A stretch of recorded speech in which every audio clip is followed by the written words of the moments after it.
धर्म मन को शांति दे सकता है, एक विशेष प्रकार की पोशाक दे सकता है, लेकिन पेट की शांति नहीं दे सकता। प्रकृति ने किसी के साथ कोई भेदभाव नहीं किया।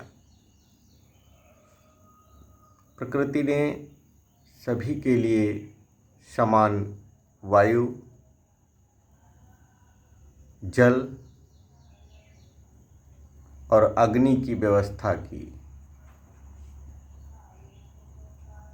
इन्हें कोई भी समुदाय चाहकर भी नहीं बांट सकता। किसी धर्म का टैग नहीं लगाया जा सकता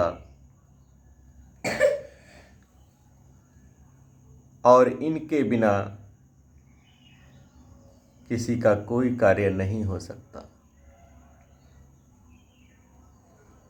तो आपको यहीं से सोचना चाहिए कि जब हमारे जीने के मूल आधार एक हैं, तो हम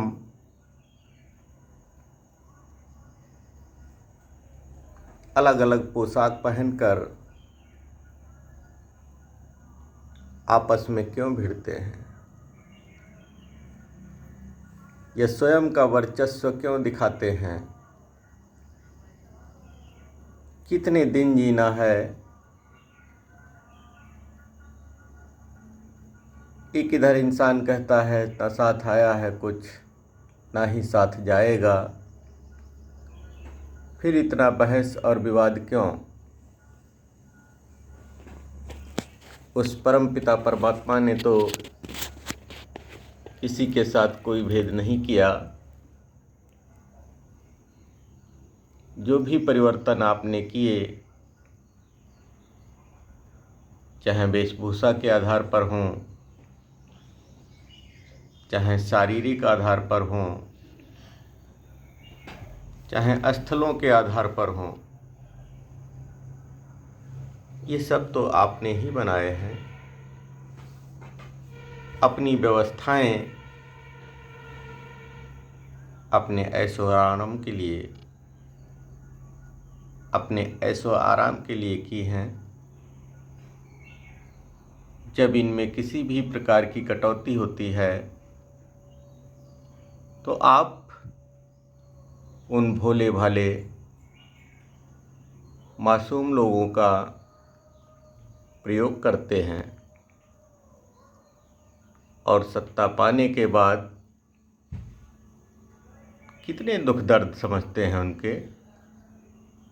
उन्हें फिर कीड़ा मकोड़ा ही समझकर भूल जाते हैं।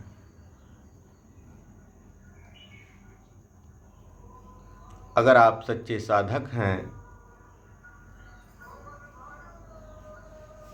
तो जीवन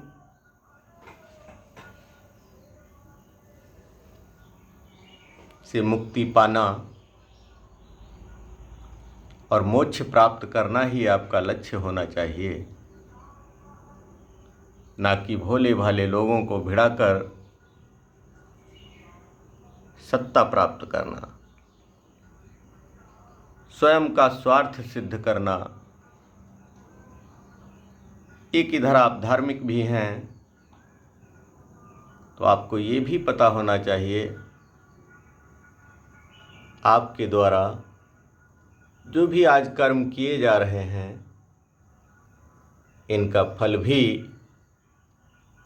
आगे चलकर भी भोगना पड़ेगा। जब भी कोई इंसान परेशान होता है तो वो यह याद करके स्वयं को संतुष्ट करता है कि इस समय तो हमने कोई गलत कार्य नहीं किया, हो सकता है हमारे पुराने कर्मों का फल हो। तो ये बात आप सभी को क्यों नहीं समझ आ रही, जो भोले भाले लोगों को पथ भ्रमित करके स्वयं के सुख का मार्ग प्रशस्त करते हो और स्वयं को धर्मात्मा कहते हो। कर्मों का फल सभी को भोगना पड़ता है, ये बात सभी को याद रखनी चाहिए।